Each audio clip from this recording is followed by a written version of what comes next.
A série de livros Mundo, um guia não autorizado, como toda jornada, e esta série corresponde a uma série de jornadas, são pelo menos 5 jornadas que faremos juntos, como toda boa jornada começa no primeiro passo. E esse primeiro passo é este primeiro livro, particularmente chamado, como subtítulo, Como Entender e Sobreviver a este Intento. Ele corresponde ao primeiro ciclo de praticamente 17, 18 anos da minha vida. Viajei bastante pelo Brasil, viajei um tanto pelo mundo, tive mais de 10 mil alunos ao longo desta trajetória de professor, tive várias profissões, sempre me interessei por tudo, mas eu me interessei sobretudo por um grande desafio, que é de entender como que o mundo funciona e às vezes como ele não funciona. Então, esta trajetória aparentemente dispersa por várias atividades, várias profissões, acabou sendo colimada, acabou sendo reunida neste projeto que eu chamo CEPA, Centro de Educação e Pesquisas Ambientais, sendo desenvolvido desde 2000 aqui em Santo Antônio do Pinhal, na Serra da Mantiqueira. Este primeiro livro praticamente corresponde a uma jornada revendo o que eu vi nos meus primeiros 17, 18, 19 anos de vida.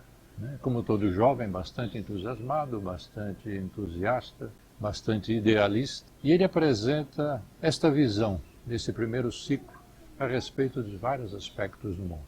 Então, nessa primeira jornada, nós vamos ver aquilo que eu considero a pedra de toque, para que a gente consiga desenvolver uma transformação no olhar, na compreensão das pessoas. Essa pedra de toque chama-se tempo, um conceito com que lidamos diariamente, mas pouquíssima gente se detém para tentar compreender o que vem a ser o tempo e o significado do tempo para a nossa vida. Na verdade, esse é o grande desafio da ciência, compreender o que significa tempo. Esta sensação que nós temos em que o passar da vida tem uma cronologia, tem uma certa ordem, como se o tempo fluísse naturalmente numa certa direção. É muito fácil a gente conversar com as pessoas sobre hoje, daqui a pouco, aquilo que se passou há pouco tempo, ou aquilo que virá daqui a alguns instantes. Também é fácil conversar sobre o dia de ontem ou sobre o dia de amanhã.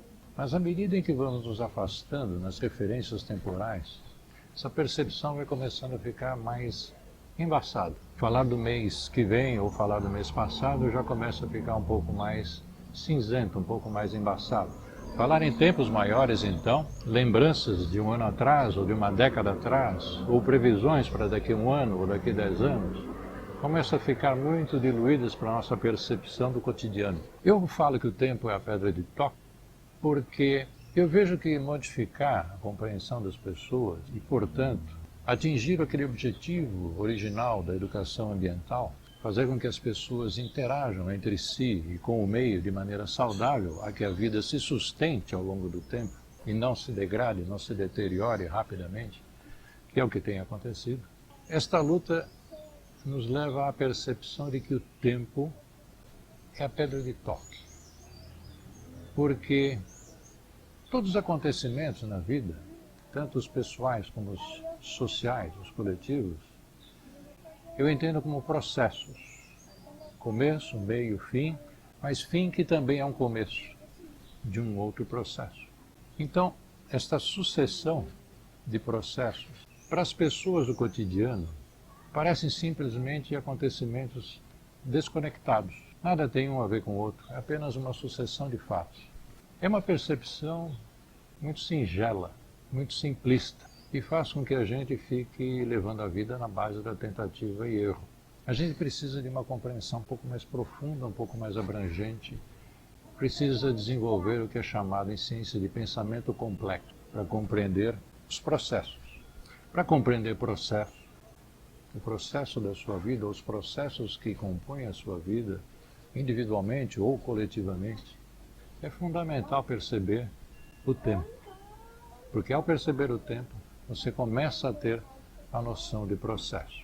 As coisas têm começo, têm meio e têm fim, que é um novo começo, sempre.